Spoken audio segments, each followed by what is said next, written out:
vidéo, on va voir 3 autres fonctions de traitement de date utilisées dans les requêtes.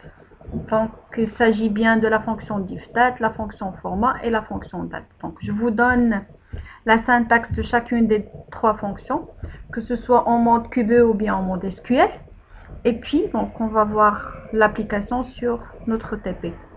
Je commence par la fonction diffDate. Donc, cette fonction, elle calcule la différence entre 2 dates. Donc, pour la syntaxe, c'est on commence par format, puis donc date 1, date 2. Date 1 doit être avant date 2, donc il faut bien respecter l'ordre chronologique. C'est toujours date 1 et qui vient donc qui vient dans le temps avant la date 2. Pour le format, c'est le format. Donc, comment vous voulez cette différence soit calculée en nombre d'années, en nombre de mois, en nombre de jours, en nombre d'heures, en nombre de trimestres et ainsi de suite. Donc là, les formats, donc les types de formats utilisés doivent être tout le temps ajoutés entre guillemets. Si par exemple on veut la différence entre date 1 et date 2 en nombre d'années, dans ce cas-là format, donc on va prendre 4A. Si la différence en nombre de trimestres, alors là on va utiliser un T. Donc c'est la différence en nombre de mois, donc c'est un M. C'est la différence en nombre de semaines, on va utiliser alors E. La différence en nombre de jours, donc on peut utiliser, donc on doit utiliser J, toujours entre guillemets, et ainsi de suite. Donc ça c'est en mode QBE. En mode SQL, donc vous utilisez la même syntaxe, mais avec un nom différent. Donc là, au lieu de diffDate, on aura dateDiff. Pour le format, donc ce qui va être changé, donc au lieu de 4A pour calculer la différence en nombre d'années, vous utilisez 4Y. Et au lieu de T, on utilise Q pour calculer la différence en trimestre. Et pour calculer la différence en semaine, on utilise W. Pour calculer en nombre de jours, on utilise donc le D au lieu de J. Donc en nombre d'heures, c'est toujours le H, que ce soit dans QBE ou bien en SQL. Donc en nombre de secondes, c'est un S. En nombre de minutes, c'est un N. La deuxième fonction, c'est la fonction format. Donc dans la vidéo précédente, je vous ai parlé donc de la fonction jour et la fonction mois. Les deux fonctions affichent comme résultat un nombre. Donc la fonction jour vous donne un nombre entre 1 et 31 et la fonction mois vous donne donc un nombre entre 1 et 12. Si maintenant on veut bien afficher le jour mais en lettres alphabétiques, dans ce cas-là, il faut utiliser la fonction format. Donc cette fonction affiche le mois ou bien le jour d'une date qui est donc utilisée ici dans le paramètre. Donc là, c'est un champ de type date en lettres alphabétiques. Donc, si maintenant, donc pour le format utilisé, pour avoir l'affichage des mois en lettres, on utilise 4M. Si vous voulez également l'affichage de mois en lettres mais abrégé, on utilise 3M. Et si vous voulez le jour en lettres alphabétiques, donc on utilise 4J. Si vous voulez en jour donc en lettres alphabétiques mais abrégées, vous utilisez donc 3J. Ça, c'est en mode QBE. En mode SQL, il faut utiliser, au lieu de J, il faut utiliser le D. 4D ou bien 3D. Pour le mois, pour le M, c'est pareil pour les deux modes. La différence, plutôt, le format également, il peut vous calculer, donc, ou bien il vous affiche le format. Donc, pour trimestre, c'est avec un Q en mode SQL, avec un T en mode QBE. La troisième fonction, c'est la fonction date. Cette fonction, donc, il affiche la date d'aujourd'hui, la date du système, la date de votre ordinateur que vous trouvez ici juste en bas. Cette fonction, elle est utilisée donc en combinaison avec d'autres fonctions de traitement de date, donc que ce soit avec la fonction jour, mois, année, ou bien donc dans la diffDate, ou bien dans format. Donc, on utilise rarement donc seul, c'est toujours en combinaison avec d'autres. Vous pouvez donc l'utiliser dans la ligne champ, comme vous pouvez l'utiliser dans la ligne critère. Donc pour pour mieux comprendre, on va passer à l'application. Donc pour l'application, on passe directement donc à notre requête ou bien à nos requêtes. Là, on est arrivé donc à la requête 18. Pour cette requête, on vous demande d'afficher le numéro et la date commande. faite dans le mois courant. Là, c'est le mois courant. En fait, le mois courant, on sait très bien que c'est mars. Mais on veut bien que cette requête soit valable n'importe quel mois. Si c'est par exemple, ce sera le mois courant, ce sera avril, on veut qu'il soit donc automatiquement changé en avril. C'est pour ça donc on va utiliser, puisqu'il s'agit donc d'une date courante, on va utiliser la fonction date.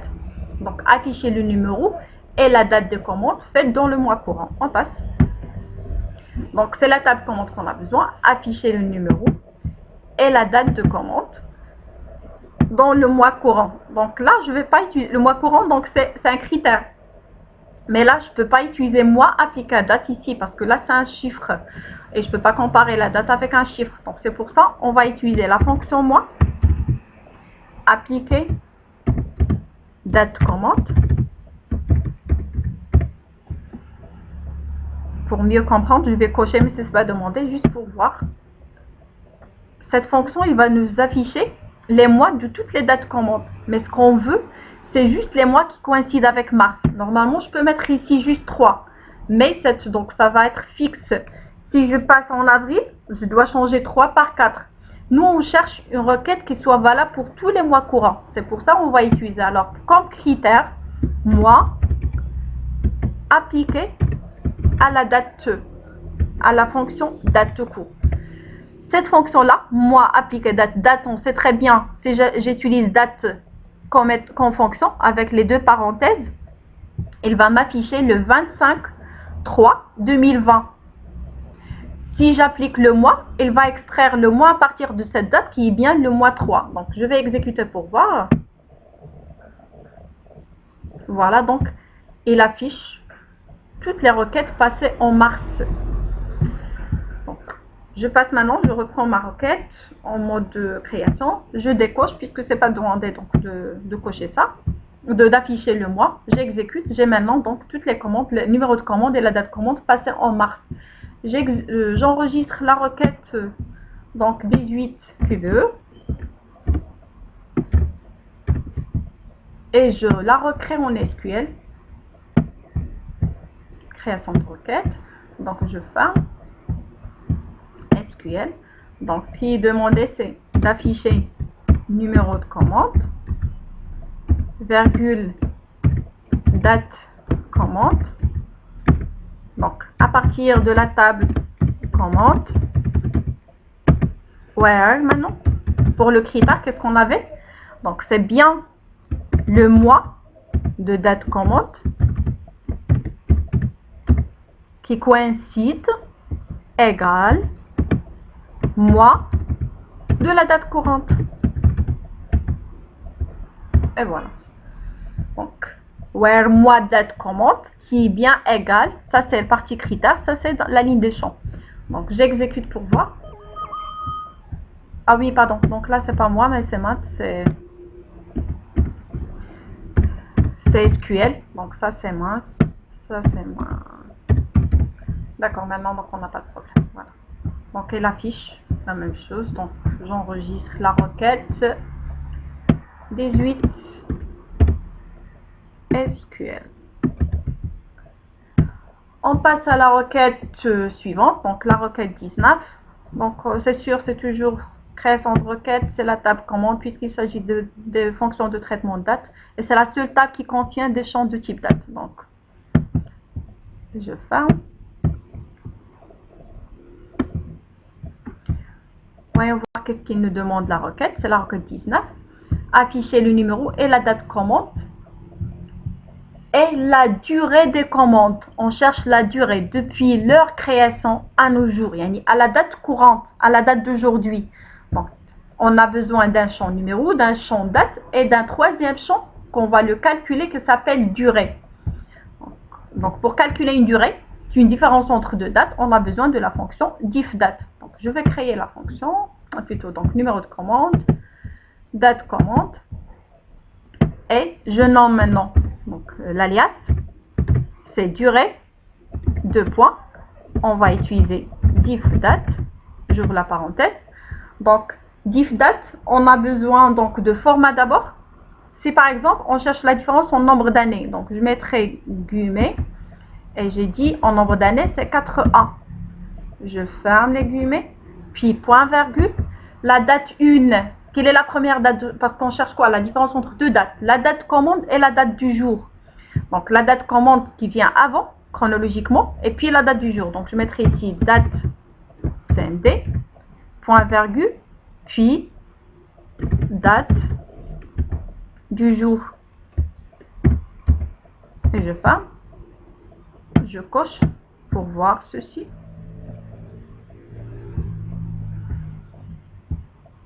Voilà donc.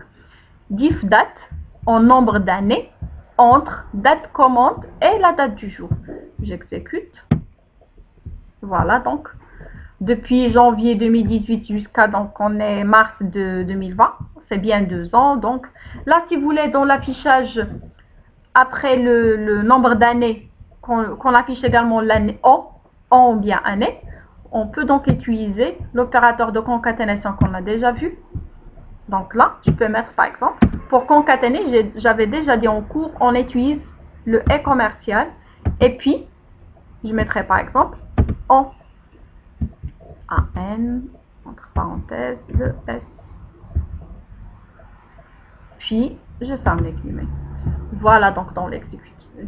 Après exécution, on aura quoi? 2 ans, c'est juste pour un affichage. C'est un texte à afficher, pas plus. Donc, c'est une expression concaténée à un texte. Je reprends. Donc, voilà. La fonction maintenant. Donc, j'enregistre et je passe à la création en SQL. Donc, c'est 19 QBE.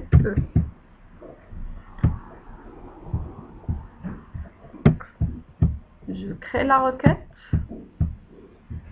Donc, je ferme. Je bascule en SQL. Donc, select, ça a été num commande. Date commande. Et puis maintenant, durée. Donc, on a dit en SQL, on commence par l'expression et puis on passe à l'alias. Donc là, c'est virgule.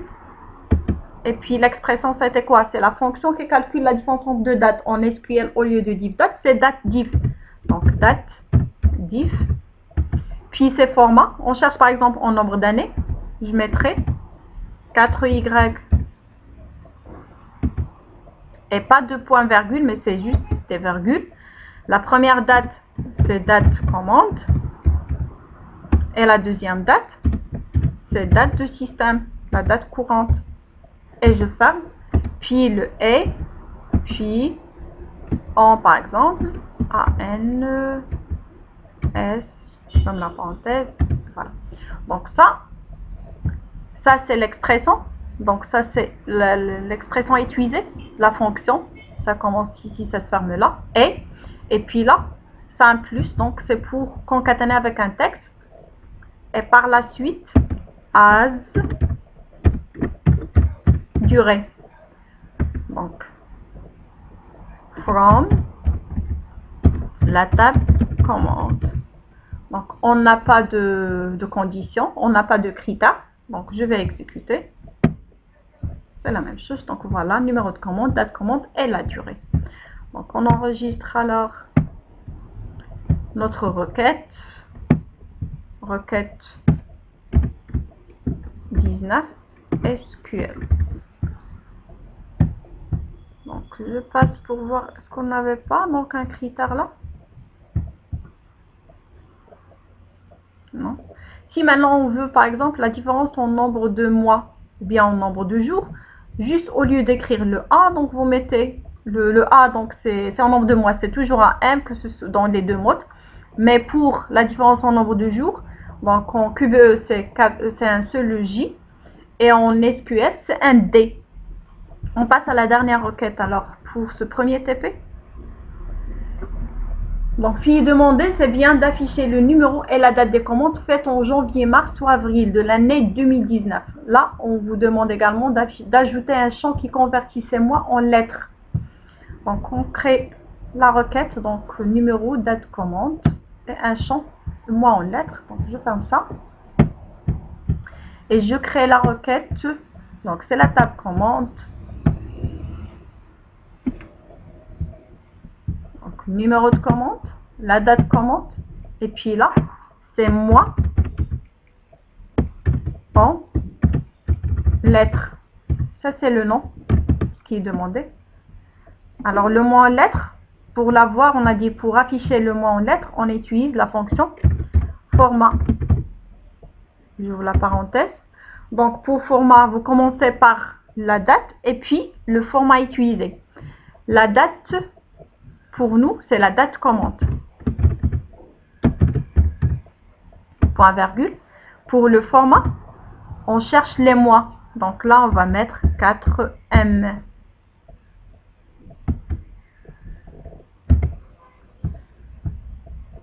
Donc, si maintenant j'exécute, avant donc d'ajouter le critère, on aura quoi? Exécuter. On aura alors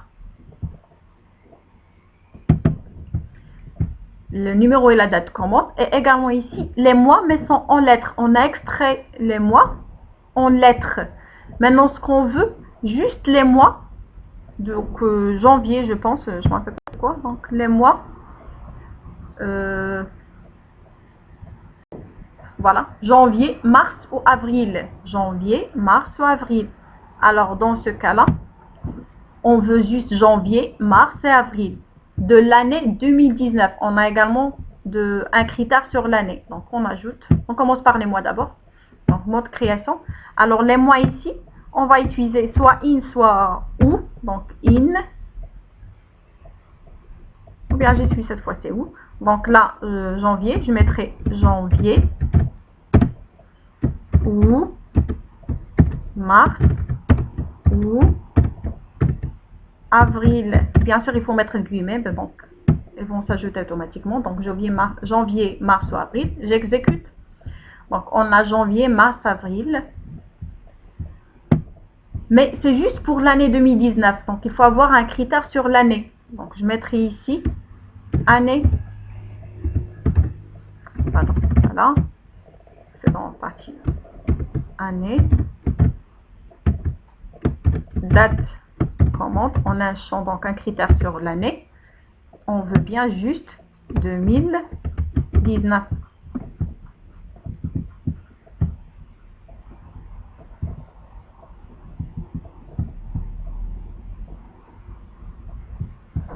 Donc je coche le tout après, donc j'enlève. Donc là on a juste 2019. Je reprends. Je décoche. C'est pas demandé, c'est juste pour avoir un critère. Voilà donc la réponse de notre requête. De notre question 20. J'enregistre, je passe. Requête 20 QBE. Donc, et je la recrée en SQL. Donc, création de requête. Je ferme. SQL. Donc, select. On avait quoi? Num commande. Virgule date commande. Virgule moi en lettres, mais on va utiliser la fonction d'abord. Format. Et puis, on cherche en nombre, pardon, mais en lettres, les mois. Donc, 4M, virgule et non pas point virgule. Et puis maintenant, donc format, la date d'abord, puis format. La date, c'est date commande, virgule, puis format. Voilà. As, mois, en lettres. From, la table commande. Et puis on a maintenant un critère. Where. On a un critère sur les mois. Donc je reprends ça, c'est format. CTRL V. Maintenant je vais utiliser in au lieu de ou. In. Donc janvier. Virgule. Mars. Virgule. Avril. Et la deuxième condition, and year date commande égale 2019. Donc voici les deux conditions qu'on a, where format in and date commande égale 2019. Donc on espère qu'on n'aura pas de faute. Donc là, exécuter. Oui, voilà, donc voilà les résultats. Le mot SQL. J'enregistre requête 20 SQL. À la prochaine vidéo.